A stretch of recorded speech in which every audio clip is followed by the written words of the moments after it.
Good evening, everyone. I'm Helen King, I'm Principal of St Anne's. Delighted to welcome you here this evening.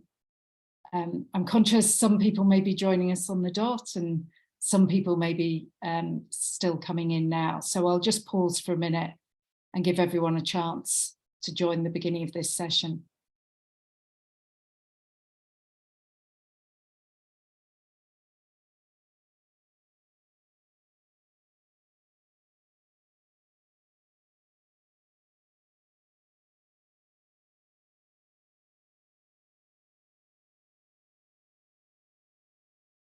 Okay, well, let's get started. My name's Helen King, and it's my absolute honour to be Principal of St Anne's College, one of the 39 colleges at the University of Oxford. We're really delighted to have you join us this evening for this webinar. The webinar is part of a whole series of events that we've been running because this has been our Community Week and Giving Day, which is our major initiative each year to raise funds for a variety of the college's charitable activities. This includes our outreach and access work that we do with schools across the country, particularly in 2 London boroughs and in the northeast of England, where we work with schools and charities to support young people in their aspirations, including boosting their understanding of universities, and in particular supporting students who otherwise might not think that Oxford University was a place that they could consider. We're also raising money for our annual fund, which covers a range of the college's activities, and very importantly at the moment, supporting student welfare. Other fundraising activity relates to our graduate support fund and our international hardship fund, which is currently supporting a master's student from the Ukraine, who we're delighted to have as part of the community here at St Anne's. So it's been a busy week, lots going on alongside our normal activities. If you have social media, you may have seen our students undertaking a rowathon. They've now completed their 100 kilometres on an erg. We had puppy petting earlier in the week, an International Women's Day conference yesterday with the other former women's colleges. And on Saturday, the week will come to a fantastic climax with a college ball. I think the first time, certainly amongst the memories of those of us here, that there's been a ball on the main college site. If we've got that wrong, I'm sure some of you will tell us. But it's been a great week, reminding us just how strong the community of the college is. And for those of you who are alumni of St Anne's, I hope that maybe some of the activities that have happened in tonight's talk will remind you of how your time here has shaped your life, the friendships, the skills, the memories that you have from that time. For those of you from St Anne's, I also want to mention that our plans in relation to the Bevington Road regeneration are now well in hand. The work will start this summer. There's more information on the website, and you might just want to join us on the 1st of April when we're having a last night in the Bevs, where the architects who are working with us will be doing a presentation. And if you want to stay, perhaps in your old room in Bevington Road, you'll have an opportunity to do so. But you haven't joined us tonight to hear from me, but to hear from St Anne's Fellow and the BT Professor and Chair of Major Programme Management at the Saïd Business School, Professor Daniel Armanios. Daniel joined us here in Oxford last year, and it's an absolutely fascinating area of his research that he's going to be talking about tonight. His background was that his first degree was at the University of Pittsburgh in mechanical engineering. He came to Oxford as a Rhodes Scholar to do a master's degree in water science. His doctorate was achieved in Stanford. Immediately prior to coming back to Oxford and St Anne's, he was at the Carnegie Mellon School of Engineering. And Daniel, we're thrilled to have you as part of St Anne's. I'm particularly grateful to you for sharing your research with us this evening. Daniel's going to be speaking about infrastructure and levelling up, a look at the UK and beyond. And I know you'll be giving him your full attention. But if at the end of the talk you have an opportunity to click on the link which will be placed in the chat, that will take you to our Giving Day page. And we hope that you'll feel able to contribute.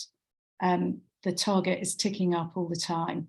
And we'd love it if you could continue to support the work at St Anne's that makes such a difference to people's lives.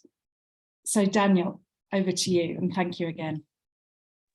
Thank you so much, Helen. I'll go ahead and thanks for your leadership of St. Anne's, and thank you for inviting me to be part of Community Week. So let me go ahead and share my slides here, and hopefully everyone can see them. And I'll have the chat here in case something comes up. So can everyone see the slides or get there? Okay, so I'll assume so. So as Helen kindly noted, thank you, Chloe, appreciate it. I'm going to be talking about infrastructure and leveling up, a look at the UK and beyond. What I usually do when I start these talks is I usually always, especially if we're going to talk about leveling up and issues of inequality, I always feel it's important to acknowledge that it takes a really big research village to make this work happen. I work with political scientists, engineers, psychologists, management scholars, and a whole slew of students and funders to kind of deliver this work.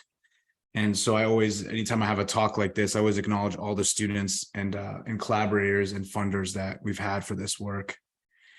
So to kind of get us started, when we're thinking of leveling up, we're usually thinking about addressing issues of inequity with infrastructure. And I have a very broad definition of infrastructure. It's usually what I think of as areas of both intended and are conduits of intended and unintended connectivity. So what I mean by that is, let's take the most simple of technologies in infrastructure. Let's take a road.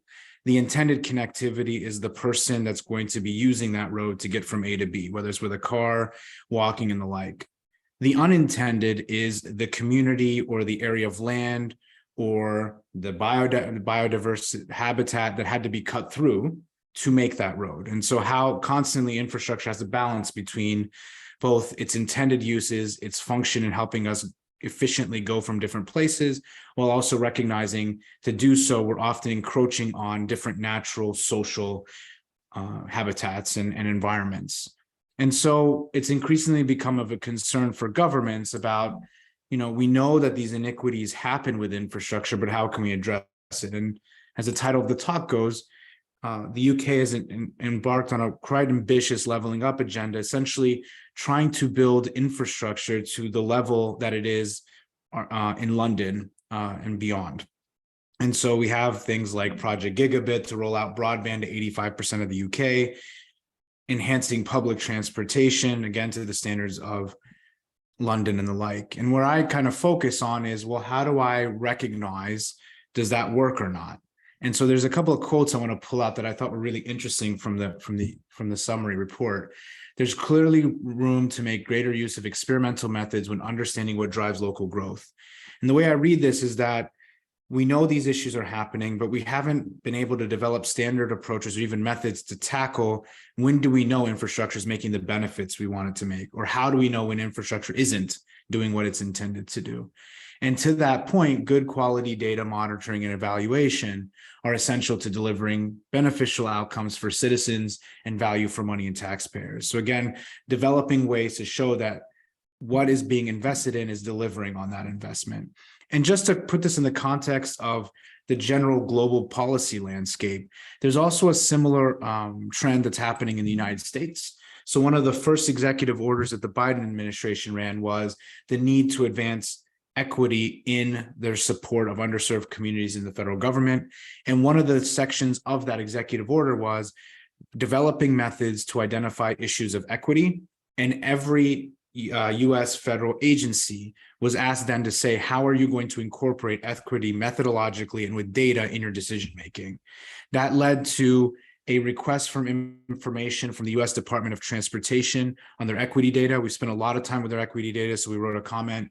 And there's actually, if anyone's interested, there's a current comment that's actually an active play right now where they're actually testing their new Community Explorer tool to see if it's actually addressing methodologically how transportation infrastructure through the US Department of Transportation can better be used to address equity concerns. So the talk here today is going to think about how do we identify where there are issues, what are the reasons this is happening, and are there ways we can solve it?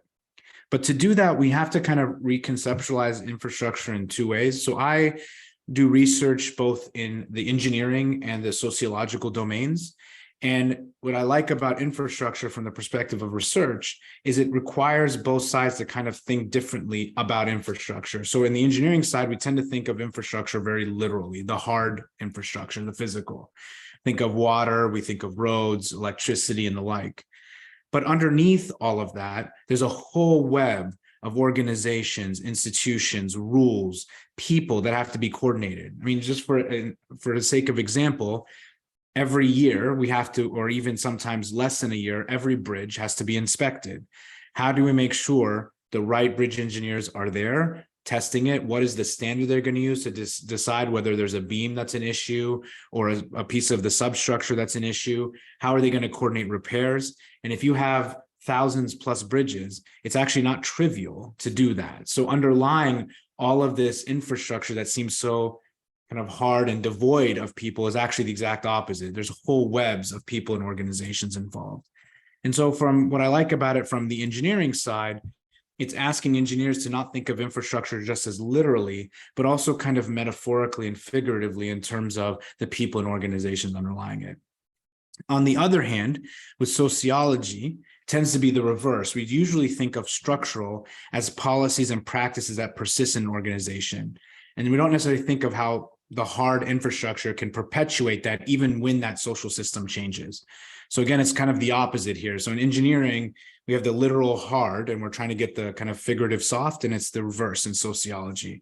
How do we go from being metaphorical about these inequities to structural, to more literal and hard, if you will? Now, every time I give this talk, I always have to preface up front, people assume that I'm going to say something like engineers and others that are all operating with discriminatory intent. Now, sure, there's discriminatory, segregationist intent. However, what I think makes this really problematic is that it can be done simply with very rational behavior. I think the reason it's most pernicious is people can rationalize it, which is a problem. So give an example of this. If we look at Thomas Schelling's work in the 70s, he was interested in housing, and he said, let's assume for the sake of argument, we have hashtags and circles. And let's assume for the sake of argument further, that I just prefer to be around people like me. If we think of ourselves at any kind of party or gathering, we always try to find people we have a common relationship with to kind of, it has a gravity to it in terms of social connections. So he basically said, let's assume you want to be around people like you. Think of it like a party, and you're trying to find people with common background characteristics. And if you don't find it, you move to a vacant square. And what he finds is if you start from the top and go down, you can end up developing segregation. Even if you start from the middle, you get clusters or pockets of it. Now, that's not, now let's take that and say, let's imagine a world where the circles or the hashtags have more resources. Let's say you're doing a call for proposals and the circles have the resources. And imagine for the sake of argument, they're interacting with other circles because that's who they know, that's the work they know. Then simply because they're kind of gravitating to those they like, not necessarily because they despise anybody else, you can end up getting this inequity. And so one of the challenges I've been thinking about my work is definitely understanding there's discriminatory intent, but even if there's not, how do we address that? How do we deal with that? Anyway, so from that, we're now thinking about, I'll take us today along a journey, if you will, around how we think about how do we identify, explain, and solve structural inequity and its consequences. So without further ado, we'll go to the first part. And so where I start with is bridges. So why am I interested in bridges? Is that bridges have a height from a road. And if the height is too low, that can block buses, it can block trucks, which means the communities there don't necessarily have access to transportation and goods and services. And if there's certain communities that really need them, simply having a bridge that's restrictive can create a problem. And so what we find in this work is essentially that minority communities are less associated with new bridges. And even if they get a new bridge, they're more associated with a restrictive one. And so right away, we can start seeing that our infrastructure, even though most of the models assume such, are not necessarily evenly distributed. We can go on to even other infrastructure systems. So this is energy work we've done in India. And so to understand this, the reason for doing this work is the assumption in the energy literature prior to this work was that if you make energy more easily available, that it should help women more. Now, if you take the kind of stereotypical view, I'm not saying this is the case for everywhere, but generally the stereotypical view is that in many cultures and societies, women are often the ones that end up doing the household tasks. And so the idea is that if you have energy in the house, they don't have to go out to get wood for the fire. They don't have to go gather water. They can get it at home. But what we notice about this work is that they only measure access in the form of a grid connection. They don't actually look at usage, who uses what in the house. And if we want to understand issues of equity, we need to know usage, not just do you have electricity or not. And so we did appliance surveys in a couple of villages in India. So what you see and I'll use a little laser pointer here. So here we go. So what you see in the kind of lighter peach color is what is in the house. And that's measured in two ways, just the percentage of households that have the appliance and the number, which is the points of use. The more yellowish color is who's using it in the house. And you can see for the appliances that were characterized more as male, whether it's TV, kitchen, mobile, etc., while women are using it, those who identified as male tend to use it more. And we see the exact opposite when we look at female appliances of female use. So in here, if you look again, here you see there's fewer of those and men don't use them as much. There's one case where I believe one of the men in the community was a tailor and hence why he was using it. That's why you see 20% on the sewing machine. But females tended to use it more. Now, one could argue that maybe the reason for this is that there's different affordabilities for different kinds of appliances. Perhaps some appliances are more expensive than others. We limited this analysis to lights and bulbs, and all it would take from the respondents that we talked to that are female to actually help address equity issues was simply moving one of the 2 to 3 lights, 2 to 3 fans into the kitchen. And even then, despite the fact most households had 3, 4 lights, fans, they would not put it in the kitchen. So if you look at the kitchen lights and fans that women would use, there's far less. The same households would have something like 3, even sometimes 4 non-kitchen fans and lights. And you see those are the areas where men most frequent. And we then replicated this analysis in other parts of India. Even after 10 years after receiving electricity, you still see this gap almost 5x after 10 years. And interestingly, and this is where I think it gets kind of fascinating in regards to that, we think power relationships are driving this, is that those households that are female-led, which are the ones you see here, if they had the choice, they put a lot more in the kitchen. The head of households, when they're not female-led, the women report having far less. So once you remove some of those power dynamics, you see that women will be able to exercise where they place energy and usage in places they have more discretion. And so we can already start seeing, even within a household, there's social structures can kind of influence how infrastructure is deployed. Now, why does this matter? So let's take just a scenario that a lot of cities, London, Oxford, others are all engaging in smart city planning systems. So how do those work? Essentially, you're looking at the existing traffic and you're saying, based on that, let me optimize where I'm going to put traffic in the future. And the assumption that these models are using in AI and others is what I see is reflected of what is desired, right? Now, what is interesting here, notice that we see a lot of cars here, but notice we only see like one bus in the background. Now, it could be that that bus doesn't want to be on that road. But what my work and others are suggesting is perhaps, especially if it's an electric bus, maybe there's not electricity charging units in the communities that it frequents. Perhaps even there's a restrictive bridge way off in the background that makes it super hard for buses to end up going into this road. But what all the algorithm sees is the flow of traffic. So what the potential issue is that the hard infrastructure and its asymmetric distribution, or how it's even the fact that it's not evenly distributed, could start biasing these algorithms, because all these algorithms thinking is, oh, this must be a road that more cars want to frequent. And so then one thing we've been considering that we have to think about is, do we need to algorithmically develop or handle how we address issues of the fact that infrastructure is not evenly distributed? Maybe we have to penalize these algorithms to not overweight too much on what they see based on the restrictive infrastructure settings around it. And so this is why this work is even influential in our current work. Let's even go more upstream. Let's think of job recruitment. So when you look at this, this is a case that happened in 2012 with the Army. There was a person that took on a project and was trying to understand why they weren't able to recruit amongst the communities they wanted to recruit. Now, normative issues aside, I think the more fundamental issue is, for any organization or any infrastructure body, is you want to attract workforce and you're trying to figure out if they're equipped for the job.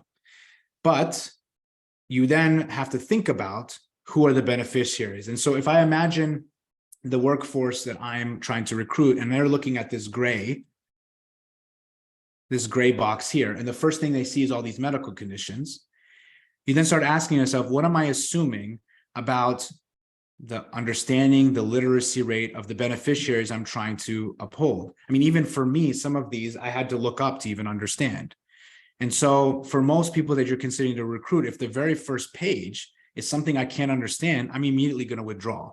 And that's what they saw. And that most of the time when we're trying to advertise, communicate infrastructure and its benefits, we often focus on the regulation. How am I to code?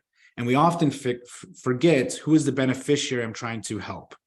And so what one of the managers did in one of our programs in Oxford that did through this is actually redesign this to say precisely what is it I need to understand whether they're fit for work, and then go about redesigning the questionnaire to be aligned more with who is coming in to try to take this on, what they understand about the health system, and what do I need precisely to know whether they're fit for duty, in the case here for the Army. But you can think about it, anyone for a subcontractor or a contractor, what is it precisely I need from them?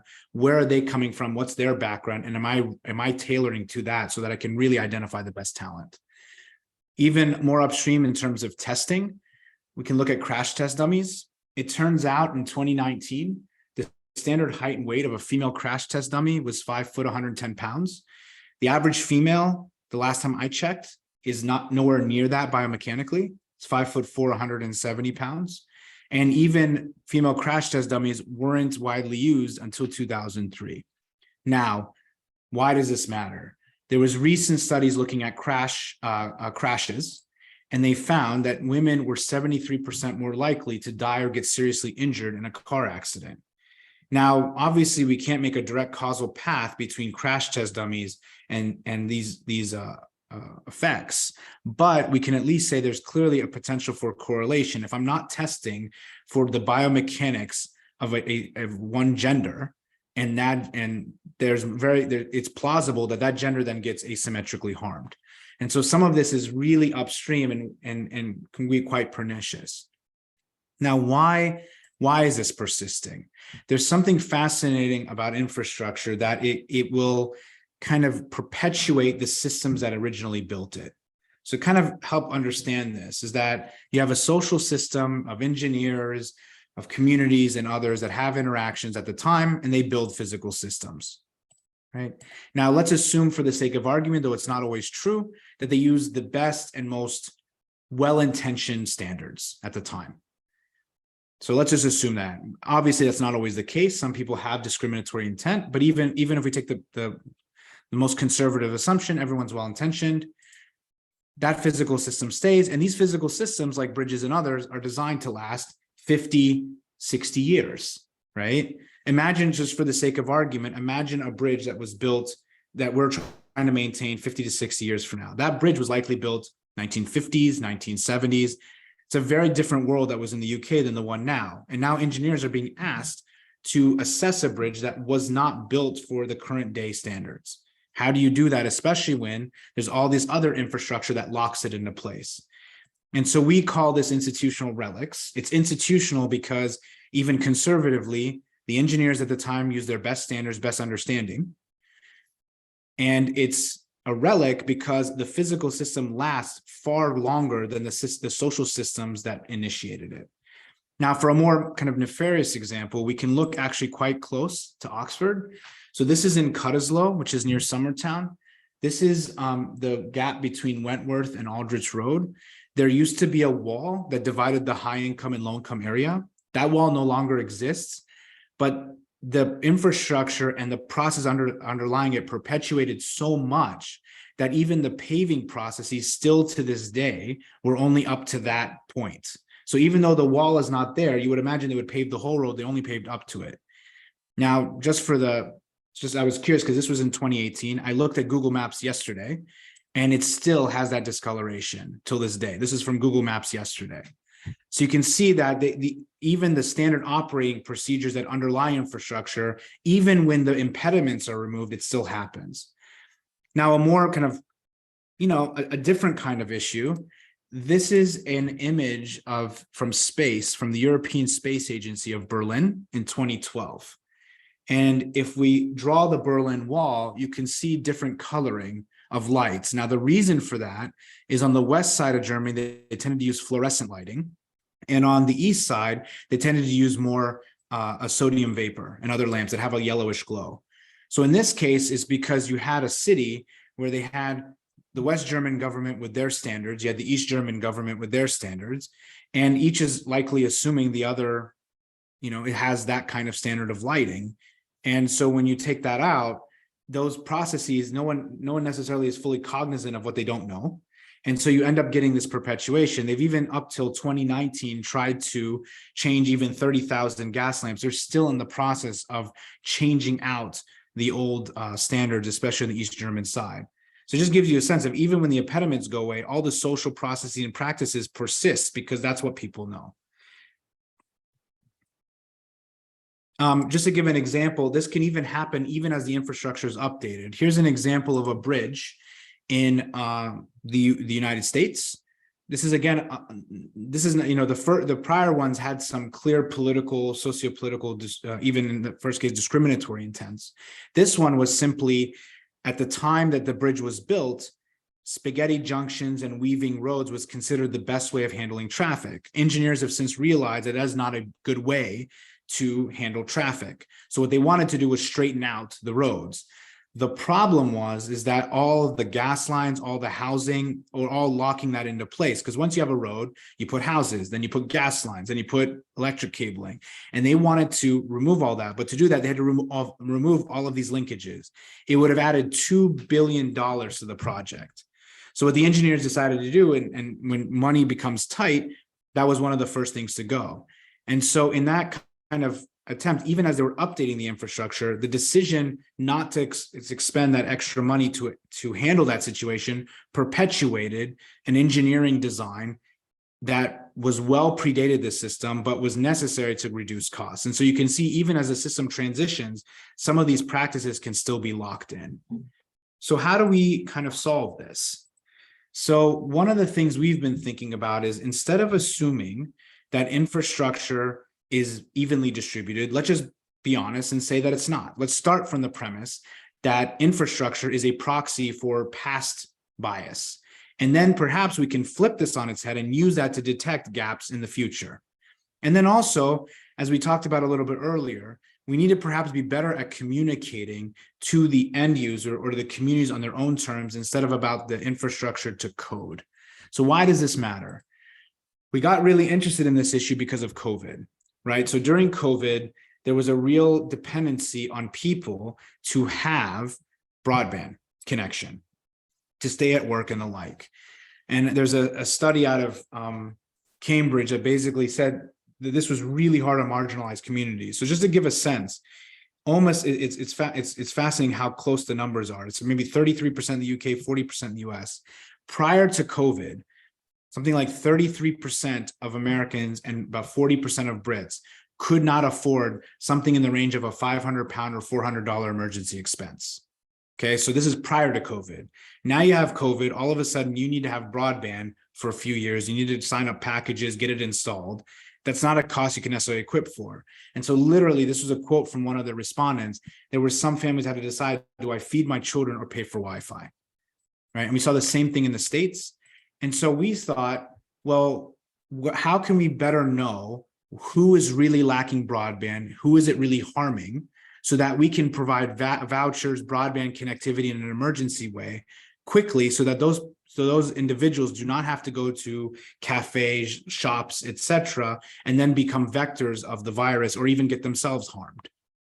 And so what we did is we took broadband data from the United States and tried to see, what does it tell us about unemployment? So here's what we did. So the red line here, I'll use the laser pointer. The red line here is when COVID happened. The blue line is counties in the United States where they had 50% or less had broadband, and the orange is above. Now, what you find, which is puzzling, is that unemployment actually increased for those areas that had more broadband. And that sounds kind of odd. And the reason we think this is happening is because in areas that don't have as much broadband, no one expects you to work with it. Everyone expects that you don't have it. But in urban settings, oftentimes, or areas of high-tech activity and others, if everybody around you has broadband, you just simply assume everyone can work from home. So if you're one of the few people that don't have broadband, it really harms you. So what we did was we said, let's test this further. We then looked and said, why don't we look down at the neighborhood level, which is about, just to give a sense of what neighborhood or census tract is, about 4,000 people in the United States. It's about 1/6 the size of the average population of the UK. And what we looked at is we said, let's look at the kind of areas where their county has very, very high access, and they're one of the few neighborhoods that don't. So when you see 75% here, what we're interested in is how in-access gets more and more and more concentrated to a very small location. And what you see is that the unemployment rate, by the numbers increasing, actually increases for places where the in-access is more concentrated. So we said, okay, that seems to suggest that there's places where the gaps really harm them. So then we looked at different demographics that are known not to have as much broadband. So for example, African-American, Black, Hispanic, Latino X, they're known in the United States to have less broadband access. And sure enough, those counties with more, they have much higher unemployment rates, likely because they don't have access to broadband. Now, this isn't a perfect sensor. So for example, we see differences in service work, for example, but service work, the reason they were having trouble due to COVID was because of their business closures. You know, you can't do laundry necessarily at the time online, or eat food online, or do hospitality services online. So it's not a perfect sensor, but at least what's nice about it is we can start identifying hotspots quickly in the moment, help city government officials say, look, this is an area that needs broadband. They can provide more for emergency stopgap services so that when we have the next pandemic and such, people can stay at home and not put their health at risk just to get work. And so we've been using the infrastructure and kind of the flip, using it to detect bias as opposed to assuming it's evenly distributed. The other thing we did is we worked with utilities for weatherization programs. So there's weatherization programs in the United States, UK, that are trying to make it quite cheap for people to put, energy saving windows, to put in different kinds of assets and tools. And one of the challenges with their communications and what they were puzzled by is that even though these programs were available, no one was using them. And so then the question was why? And what we found is that they were often communicating to the code or standard of the policy, not to the concerns of a community. So for example, a lot of the communities were unclear whether they're even eligible. So we did new communications that made it clear, this is who you're eligible from, here's what will happen, and here's who you need to get permissions from in case you're in a rental property and the like. Also, for a lot of these marginalized communities, the government's come to them many times and offered things and hasn't delivered. And so there was a lot of distrust. So making the communication more transparent, evoking how you can trust us, why you can trust us was really important.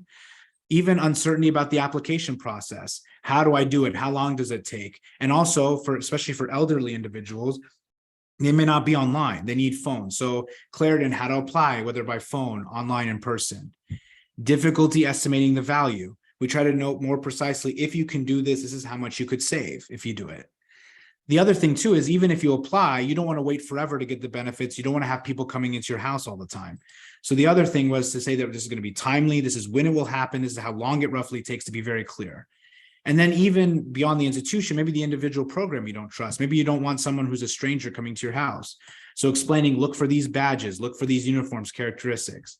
And when we did those communications, we actually found that there was an increased likelihood of intention to apply for these programs when we did experimental tests on this. And what was interesting, the moderating factor was how much they liked the communication material. And so what this has led me to, I wrote a article in Fortune magazine, an op-ed of what they could do to better enforce equitable infrastructure in the Biden administration, but I think it applies more widely from what I'm seeing from Leveling Up in the UK.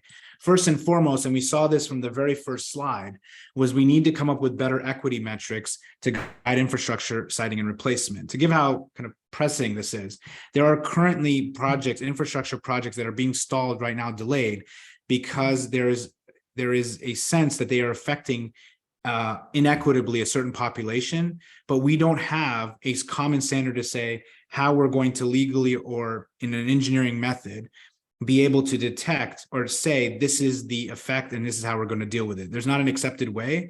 And so one of the challenges and one of the things we've recommended to the US DOT and also would recommend the DFT is also they need to have a common process with community organizers, legal law experts, engineers, and developers to say this is how we're going to assess those kind of inequity cases. And that hasn't happened yet. I mean, how far away do you go from the infrastructure to assess it? What metrics? Not clear. The other thing is to set the targets more precisely towards marginalized communities. Right now, a lot of the targets are we're going to reduce emissions to 40% of disadvantaged communities. Well, you can reduce emissions in more affluent areas, and that would help everyone, but that won't necessarily see the immediate impact. And so having not just the metrics, but ways to disseminate directly to the communities of harm would be useful. And thirdly is to have cities and other governments enforce community benefits agreements and review processes to make sure that the projects that do happen are more accountable. And so what we mean by community benefits agreements are agreements in which we're going to agree this is how much of the workforce we want to hire, this is how much revenue or development or education we want to bring into the community, and that is agreed upon based on what is the constraints of the project versus also what the community really wants and needs. And then you have a process that says for any project coming in to rank it based on that agreement. Did you meet that or not? But for that to work, you need governments to enforce it and say, we are going to back this and you have to abide by it. So kind of overall, the journey we took today was we tried to identify where is powerlessness in terms of income, race, gender, and how does it affect where infrastructure is placed and how. We then explained why this is particularly an issue is because physical systems often memorialize, crystallize past social systems and their views, and that's what makes it so difficult to go back. And then finally, we try to come up with some solutions in terms of sensing and communication. And so just as one final note, here's my emails. It's been really an honor to contribute to St. Anne's Community Week. And I'm really honored to be in a position to help raise awareness of what we're trying to do around graduate support, international hardship and outreach and student support. So I also want to convey my own personal entreaty for you to please consider giving as part of that. Either on the link or emailing the development office. And I believe they will pop up information on that. And without further ado, this is what I have, and I'm really excited to look forward to any interests or questions thereafter. Thank you. I will stop sharing my screen if I can get there. There we go, stop share. Thanks. And I see some, I'll try to do some curation. Oh, how many, so someone's asking, have you any examples of where this is done well? So I would say that one example I've seen, it was with a, I think their process is very good, and I think it would work. And the challenge is it's not been enforced by the government, but I think a lot of the model for me that came out of is actually I'm on the board of a community development organization, full disclosure, in the largest Black community in the city of Pittsburgh. And it took them time, but they convinced the developer to sign a community benefits agreement that said any kind of development or project has to meet these community goals that are mutually agreed based on the constraints of the finance. And they had a development review process with 9 organizations within the community that any project comes in, they would score it A, B, and C based on the community. And then if they scored low, give recommendations on how to improve. For the most part, it's worked well, but there's been some high profile projects that have not been able to go through. And part of the challenge has been they've been able to pressure the city government to not abide by those agreements. And so that's why I brought up the enforcement. I think another approach I've seen that's worked or has been interesting. Funny enough, it was quite, the physical issues were quite problematic. And some people may disagree with me on this, but the Big Dig in Boston, there was a huge amount of community consultation efforts. Now, one of the reasons I think that happened is because the Big Dig went through some pretty affluent areas of Boston as well. But there was a huge extensive community consultation. Now, people will debate whether it was right, it was appropriate, on budget, on time, whether it was actually overall better. But I think in this part, I think it was interesting in terms of its community consultation process. But yeah, we're still learning, we're still engaging on this because these are kind of things that haven't really gotten our gaze for quite a bit of time. And so it's taking time to get through.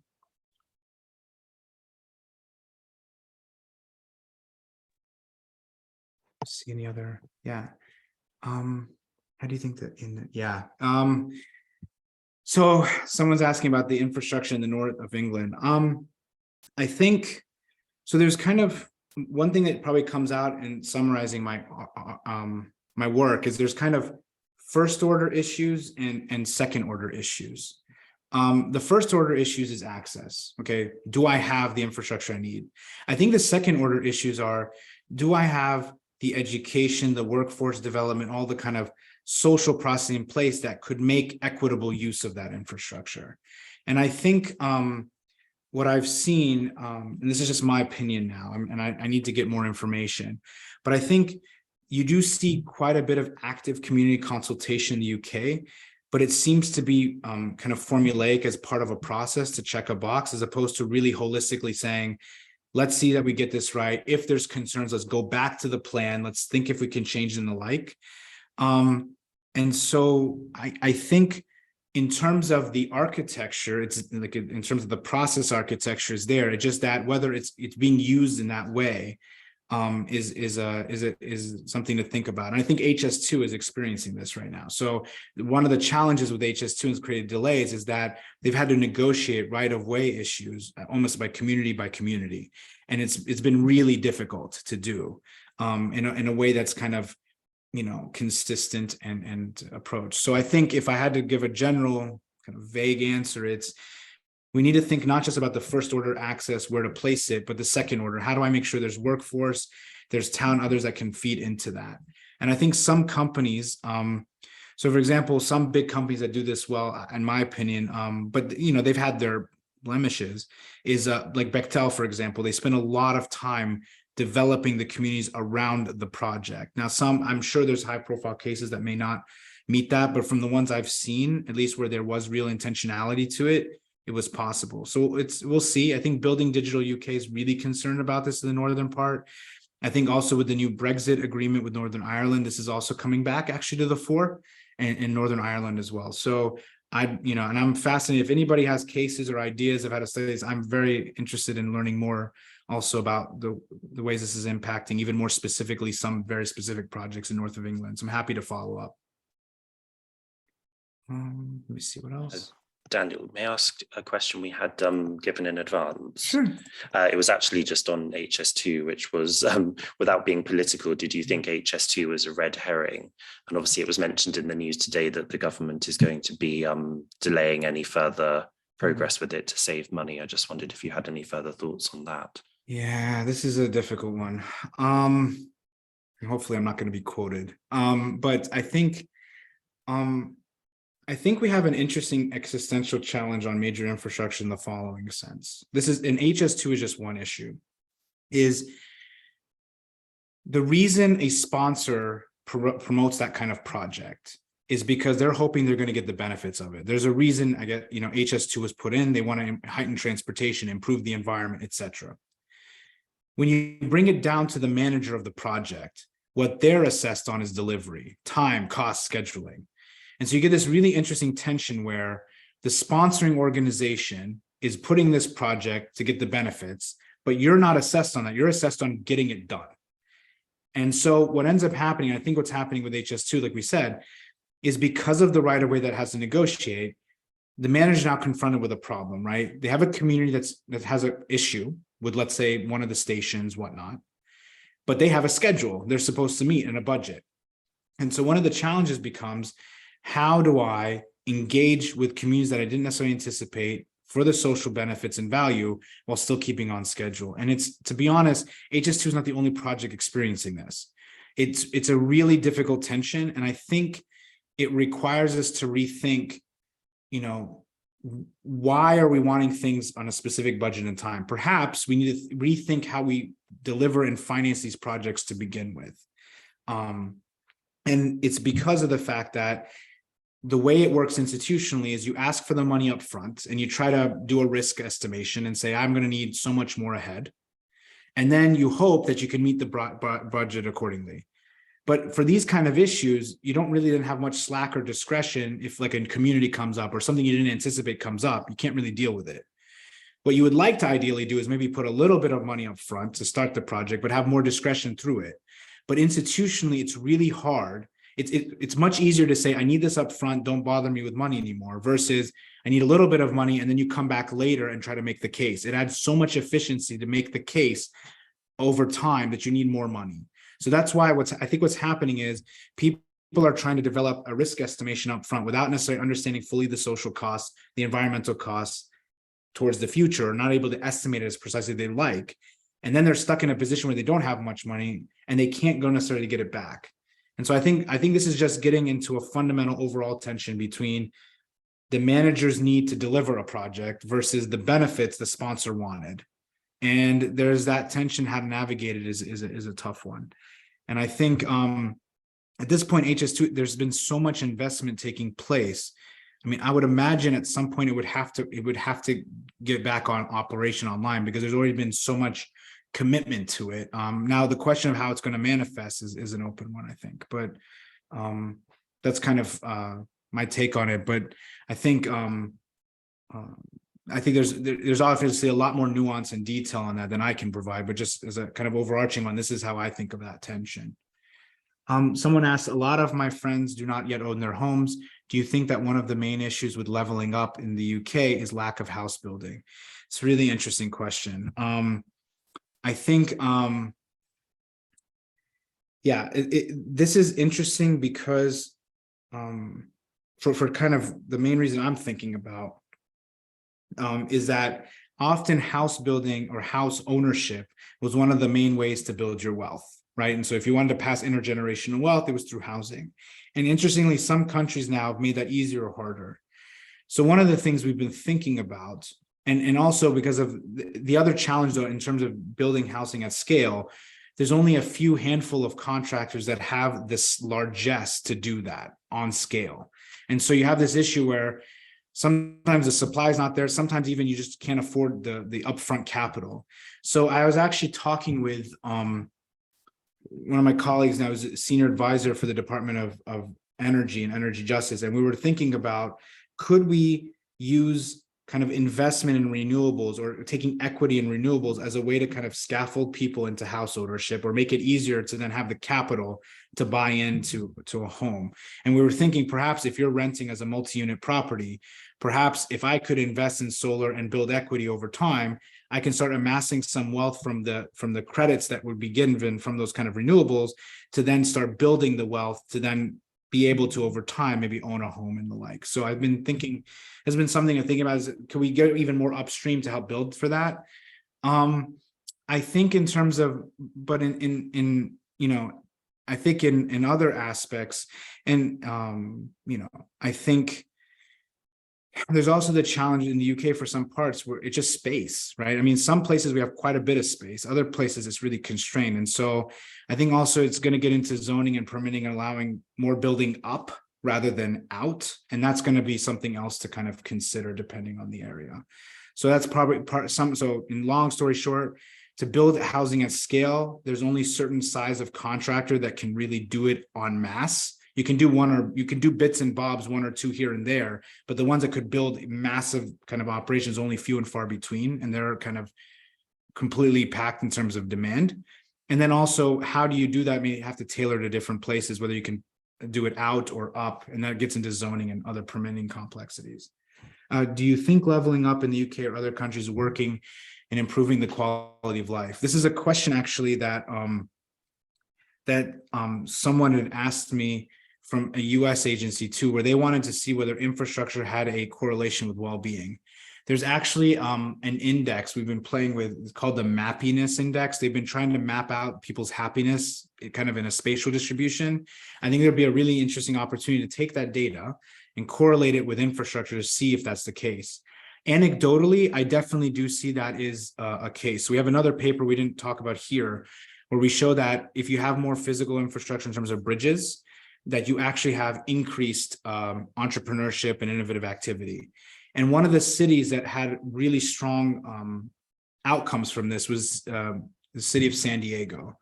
And I would imagine this is actually similar in London and elsewhere in the following sense: is in their master plan, what their view was, is that we want to attract young talent. And young talent want to be attracted by places where they can easily walk. And so they spent a lot of time in San Diego in their urban plan, looking at where they could put footbridges, others, to make the kind of city walkable. And so if we look at the movements to make more cycling routes, walkable bridges, etc., you may see that quality of life directly impacted by infrastructure. That said, it may also perpetuate other issues, which is that the places that are not getting attention, that need big attention, like dealing with potholes, massive street diversions, etc., those will continue getting lack of attention. So you may get more walkability well-being for a sector of the population that is already doing well, at the cost of those who really need more to in getting their resilience and others. So I think it can be a double-edged sword. All right, let's see here what else I can find. How much do you think the state sector should be involved, and how much do you think the private sector should be involved? Is there a balance? I think 100%. Most of these projects are usually public-private partnerships. They're almost always the case. I think it's the reason is because for private sector, they're going to be thinking about profits and margins, and often potentially on a more limited temporal cycle, while state governments tend to be much more interested in how is this helping my constituency, more welfare, and they can take. It depends on the case. If it's a local official, sometimes they're limited in their ability to take this on. But the idea, at least in theory, is to have longer life in terms of the state. That being said, there are models that they do to kind of balance those tensions. So there's like a build, operate, transfer model where the private entity will build it, they'll operate it for a period of time to get revenues, and then they transfer it to the state actor to manage and get royalties from that. We even see some really clever ones in trains. So for example, I think it's Mitsubishi and such, they actually get funded by the transaction. Every time a train is used on time or so forth, they get paid at like a transaction cost. And so there's been some creative ways of trying to get the more short-term immediate margins for the private sector client, while also eventually passing that forward to the state, which is much better and want to be able to manage that so they can make sure it helps a larger constituency. But there's different models how those public-private partnerships work, but usually it is in partnership. And there's pros and cons for that, right? Because you may not get to the upper end of the spectrum for issues that you would want, where you would have more state-driven approach. Which could be the case. How does the government decide what areas require investment, and what areas do you think require more investment? That's a really good question. I don't know if I have an answer for that, but I'll try my best. I think the way I've been thinking about what I've proposed is to use the existing infrastructure to see where it's been having an impact. So one of the things we've tried to propose is I want to look through Project Gigabit, where has broadband been deployed, and where is it scheduled to be deployed, and then do kind of really tight treatment control studies and see where there was broadband versus the places that haven't gotten it yet but will. Do you see more innovation, entrepreneurship? Do you see more productivity, etc.? Then if you do, then you could say, okay, here's a hotspot map of areas that could use extra broadband activity that are lower on the unemployment spectrum or innovation spectrum, whatever the metric is, and then we can target there. And so my sense is I'm trying to think about I think the first step for me is figure out what are the benefits of what we had existing. And then once we know the metric and we know that it works, then we can look at other areas of the UK and say, based on that metric and who don't have that kind of access, can we find ways to easily give them access? And then the second order issue becomes, well, if they're really far from the existing infrastructure, do I have to do it in sequence, like kind of have the infrastructure go to kind of first intermediary hubs before I reach out those areas? Or should we do more of a, like if it's broadband, a more satellite based approach, or others where we don't have to have the routers or the cell towers and such there? And that gets into other operational issues depending on where you find it. But that would be my approach, at least to start, and what I'd like to do. Oh, Lorraine, hey, you research marginalized communities in America for COVID. Could the same research be considered for marginalized countries? Yeah, I think so. It just depends on the data. So we've been doing some work. So my student that did the broadband stuff in the US, she just finished a project on a Fulbright scholarship looking at broadband access for healthcare in Rwanda. So she's been looking at whether they use Internet of Things technologies, IoT devices with that access. And why I've gotten so fascinated by the second order issues is almost all of these places have access to broadband, but they're not using it because they don't have the medical expertise, the radiologists and others could use that beneficially. And so one of the challenges is that it's not just simply about the hardware, it's also, using the term, it's about the software, the complementary assets of peoples and others who know how to deploy that to address the circumstance. And so we've been thinking about, what does that mean for policy of rollout? How do you tie rollout to also workforce development who know how to use that accordingly? So it's a really great question. And then the challenge with doing that kind of work is that it's not necessarily government-wide. You have that data. You have to get the data with surveys and other methods to get it granular enough. And again, a lot of what I'm saying here is part of it's just my opinion, but some of it, I think there could be some metrics too. Okay, let me see if I had, okay, oh, another one.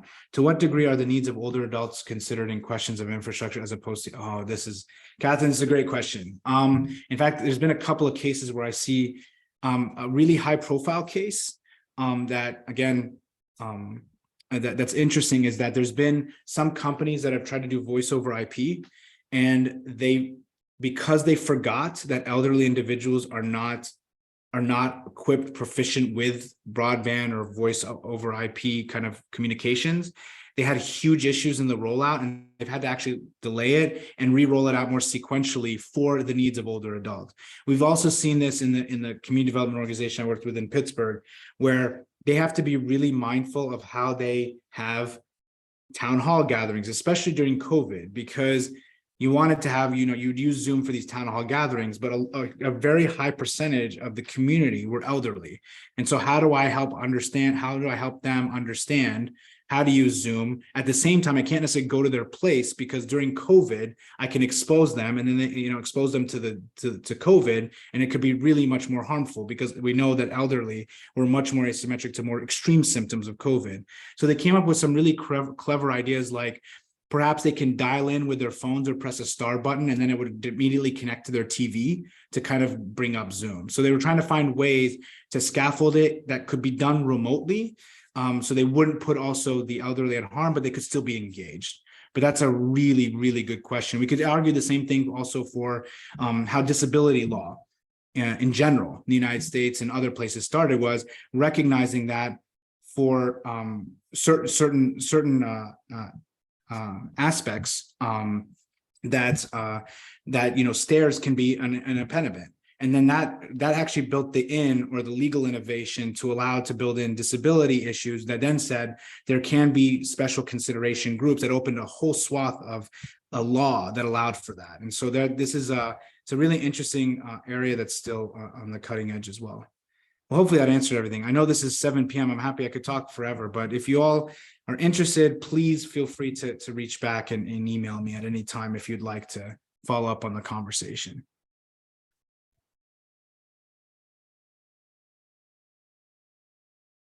Thank you very much, Daniel. That was really fascinating. And I think there were some really good questions that came from that as well. Mm-hmm. Yep. Thank you. Great, thank you. And thank you very much, everyone, for watching. The recording will be up as part of April's St. Anne's online piece. If you have any further questions for Daniel, then I'm sure Daniel's happy to take them by email, and you can field them via the development office. And look forward to cases as well from others that if you have, or even want to challenge me on this, it's great. Brilliant. Okay, I'll end it there. Thank you very much, Daniel. Thank you so much. Okay, take care. Bye-bye.